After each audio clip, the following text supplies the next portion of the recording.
20 glorious minutes of outdoorsness allowed me to burn off my pent-up elementary school angst.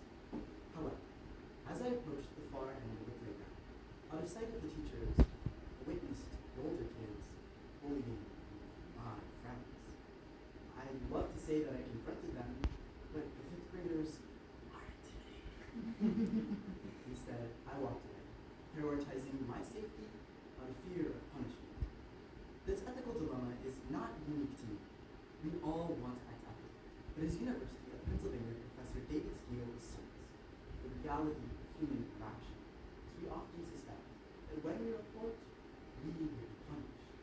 This applies to anyone who witnesses wrongdoing, whether we're a college student, teacher, or healthcare worker. Many people hesitate to report wrongdoing due to fears of retaliation and societal stigma. Robust whistleblower protections are essential for encouraging ethical behavior and promoting accountability. So today, let's highlight the hurdles whistleblowers face, the fears that follow like phantoms, and how we can help these heroic heroes of honesty. It's time to sound the alarm, because standing up for what is right should never come at a cost. First, let's highlight the hurdles whistleblowers face.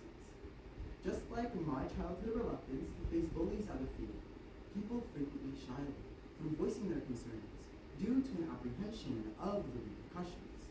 Stephen Cohn, a partner at an international law firm, says that most employees, at least in the initial stages of a whistleblower situation, get it wrong, because there are over 50 whistleblower protection laws in the private sector, and they are all different.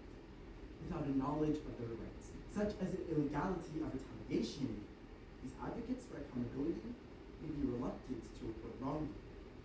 However, their concerns are rooted in reality, as many do face repercussions, such as retaliation or significant emotional distress for speaking out. Back in 1999, Dr. Terrence Menke at the University of Las Vegas noted that 84% of those who spoke out faced severe depression, feelings of isolation, and powerlessness, a trend that continues today.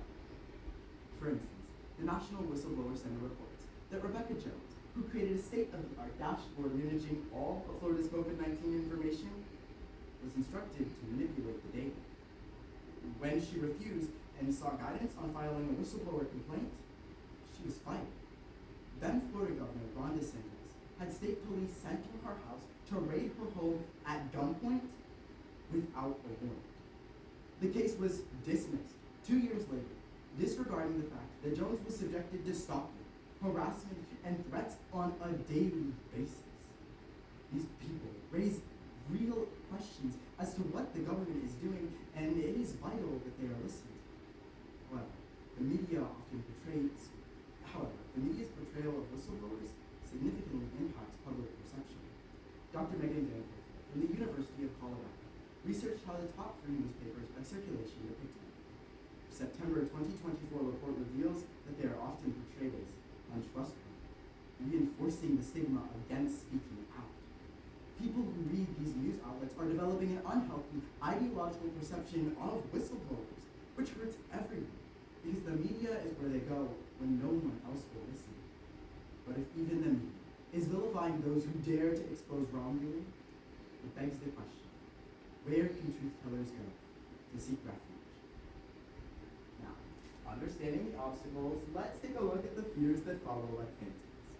The elementary school playground is a lawless place, with kids cutting in a foursquare line and throwing sand. And my 4th grade self didn't know who to bring my concerns to, so out of fear, I stayed quiet. This mirrors how many concerned individuals hesitate to report wrongdoing simply because they don't know how. OSHA's website has a form to file a whistleblower complaint, but it contains confusing legal jargon and complicated steps. Even Phillips & Co., one of the nation's leading law firms protecting whistleblowers for over 30 years, recommends contacting an attorney, even before filing a complaint with your own company, due in part to the complicated nature of these laws. Additionally, there's often only 6 months to bring the wrongdoing seen to light, which Gordon Schnell, a partner at one of the world's largest law firms, feels unreasonably short. Without sufficient time to gather evidence, many valid concerns will remain unaddressed. making it clear that existing legislation and complicated complaint processes will only worsen the challenges facing whistleblowers. Moreover, most employees are worried about speaking out because they fear breaking trust with their company.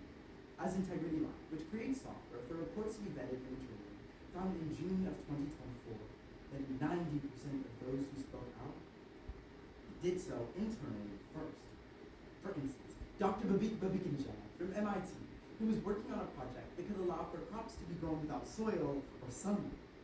But his internal warnings about risk and compliance relating to academic integrity, environmental harm, and fraudulent fundraising were ignored by MIT.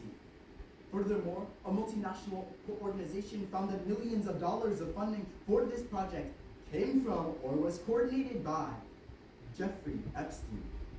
So Babikinjan went to the media and was fired by MIT.